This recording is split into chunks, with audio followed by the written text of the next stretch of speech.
大家好，我是阿罗。今天呢，我们来继续聊一聊我们的柴犬币。柴犬币目前来说呢，跟着大盘呢也在上下的震动吧。比特币目前来说也是在96000到97000之间上下震动，但未来呢还是有机会能干到10万这个区间，甚至可能会涨到11万。大家要相信牛市还在，对吧？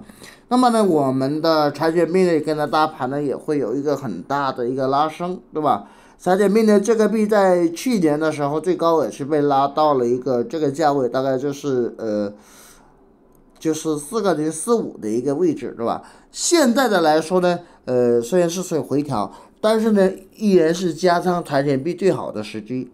未来我们柴犬币最起码还有这个，我依然像柴犬币短线啊，还有机会涨到6倍，大概是4.06，哪怕是回到4.5，我们也依然还有接近4到5倍的空间。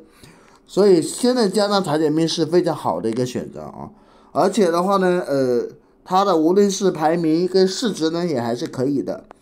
目前来说，机构对于囤币量都是相对而言正稳定，最大囤了410.42万亿枚哈。最主要的是柴犬币确实，也跟什么阿联酋的一个能源部合作，对吧？那可以用柴犬币来购买它的石油之类的，对吧？所以呢，柴犬币会迎来利好，依然有大利好，所以有机会该加的还是可以加仓。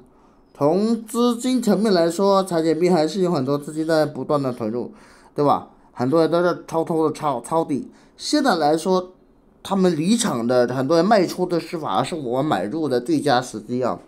所以柴犬币有机会呢，该加仓是可以加仓的啊。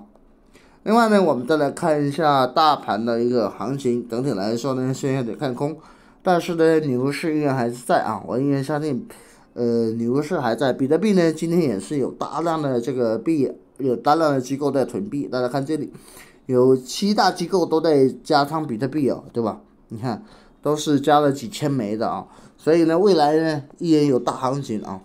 那除了比特币以外，我们可以买什么币呢？阿罗这边呢会有推荐。比如说我比较看好的这个币种呢，有以下的这几个，有柴犬币、狗狗币啊，还有这个 Floki 跟 GT， 对吧？还有狗狗都是可以的啊。另外，阿罗这边有大的交流社区，你都可以跟着进来，跟着我一块囤币，对吧？怎么进来呢？可以私信阿罗扫码，加我的微信或者是钉钉电报或者是 QQ 啊，都可以啊。你看哪个方式比较方便，对吧？进来以后，我这边都会有优质币的一个推荐，还有 K 线给你学习，对吧？我们的会员跟着阿罗呢，赚钱的机会也很多，对吧？另外呢，你可以关注阿罗的公众号，也可以进来啊。那关于我们的这个柴犬币，我就讲那么多，扫码加仓就可以了。